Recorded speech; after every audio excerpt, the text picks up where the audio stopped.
For many of you with a critical thinking mind, there are some serious questions that must be addressed when presented with the idea of Nazi UFOs. First off, you might wonder, if the Nazis had such technology that could actually function at the war's end, why are we not all goose-stepping under a Nazi flag today, with the Nazis being the actual victors of World War II? I know that was my first thought when I heard about this idea of Nazi UFOs.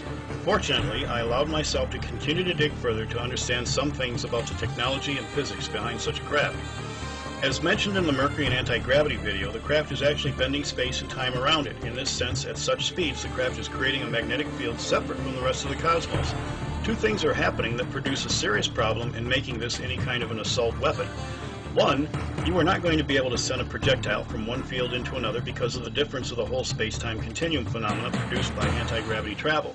Two, the other problem is because you are in a craft separate from the rest of your natural surroundings or cosmos, supposing that the projectile could actually penetrate the different fields, the force released by the projectile would have an equal and opposite force thrusting the UFO to spin backward by the opposite force. The end result to this is that you do not have a weapon. You have a fast-traveling vehicle that can look imposing and intimidating, but nothing that could be used as a weapon. The only thing offensive that you could do is to apply this to fly close enough to the enemy's planes and mess up their electronics and navigational systems because of the intense electromagnetic pulse produced by this technology. That is exactly what has happened and what has been experienced at the end of the war in both Europe and Japan, called Foo Fighters. Skeptics have also used the sightings in Japan to somehow prove that this was not German technology. Sorry, skeptics, this is not going to wash with anyone who understands what the Axis power agreement meant. The Nazis shared their technology with the Japanese as they saw them as spiritual Aryans because of their Buddhist and Tao beliefs. Skeptics will also claim that any successful Nazi UFO claims made by captured or surrendered scientists and engineers were nothing more than exaggerated claims by unreliable witnesses trying to keep their jobs with the new victors. Skeptics will also tell you that through Operation Paperclip we did not produce or find any circular technology or alternate energy systems that produced anything effective, confirming the myth that there was no such thing as operational Nazi UFOs. Examples of the failed attempts they cite are revealed in the Canadian Avro car, the Northrop Wing, and the Flying Flapjack, just to mention a few of many. I would have to agree that what we found in the Nordhausen complex or anywhere else was not effective as a finished product to back engineer, and we did not glean any completed product or well-informed individuals. What we found was the leftover junk and incomplete projects and personnel that were deemed expendable and therefore abandoned. From the technology of the jet and rocket propulsion, we were able to develop immediately as we had completed projects and the people who worked on them. It makes one wonder if those who fled Germany also abandoned them for something better. What we were able to understand in the way of circular and triangular craft with radically different power sources took decades for us to catch up on. The people in the projects brought into our own country did redirect our minds to look outside of traditional means, and we ventured into new realms of discovery and, unfortunately, delving also into the occult as being a part of this unorthodox thinking process. We created the triangular wing concept to make the Northrop flying wing, but it was so difficult to fly using conventional controls at the time, we therefore shelved it for decades. 50 years later, using computer-controlled systems, the flying wing is easily flown and maneuverable as our nation's frontline B-2 bomber. The fact, however, was that this design was never intended for conventional propulsion. The circular and triangular shapes are the most ideal for anti-gravity forms of propulsion. The latest silent black triangles are an example of this kind of perfected homegrown technology. It has taken the U.S. almost 60 years to play catch-up with what the Nazis already had. Skeptics have concluded that these failed attempts of America to back-engineer the findings puts an end to the whole so-called Nazi UFO mythos and confirms the unreliability of the gleaned scientists and engineers. I say absolutely not. From Operation Paperclip, many of these scientists and engineers became major corporate heads, leaders in industry, educational institutions, and our own national security systems. Failures would have never achieved this kind of top positions. Success and secrecy has followed all of their involvements and their careers.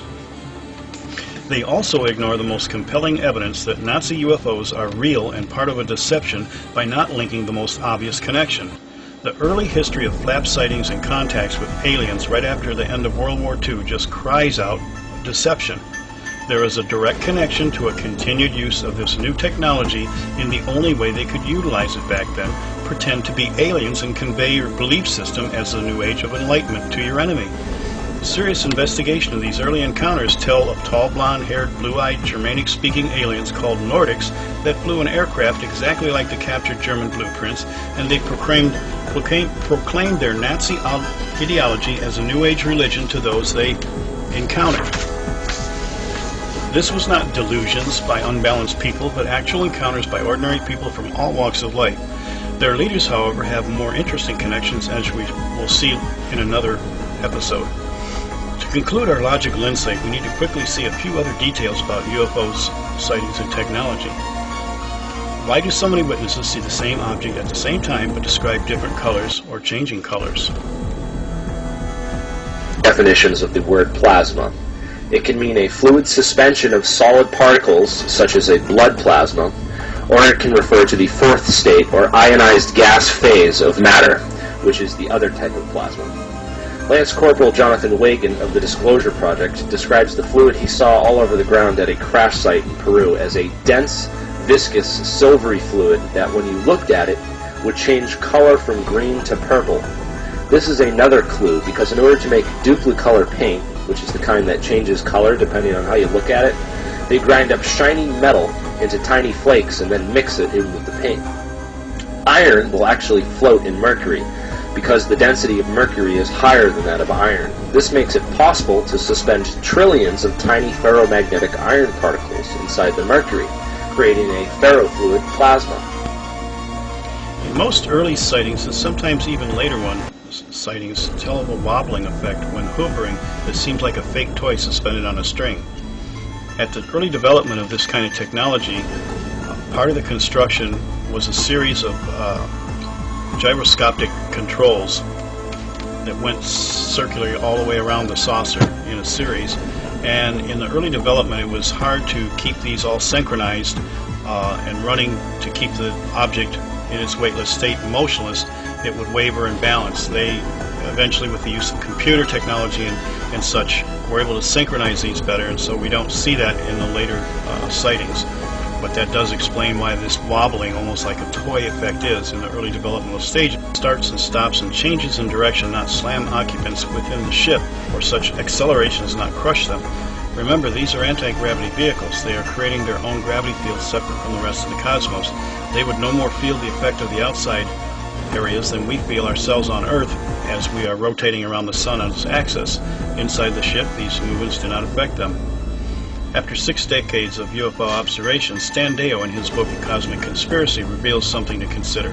Why is it that through the decades, observed UFOs always look like the current designs and trends of the time? Or would you think that aliens are defining their technology to our sense of fashion and style? Or, more logically, is this not an indication of a developed earthbound technology? Take a more in-depth study of the early contactee movement to discover the connections to the New Age Nazi global agenda.